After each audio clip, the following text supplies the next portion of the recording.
राजकुमारी बताओ, ये बताना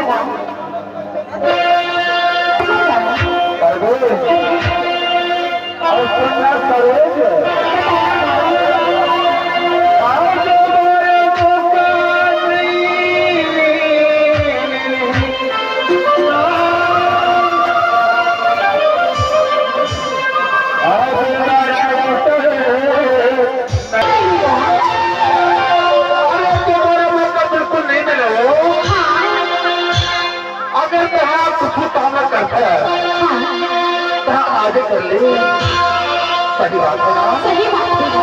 ये समय के कोई विश्वास नहीं है। ऐसे रखते आगे बारा सर ने तो नहीं तो बारा मौका नहीं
ये सुंदर शरीर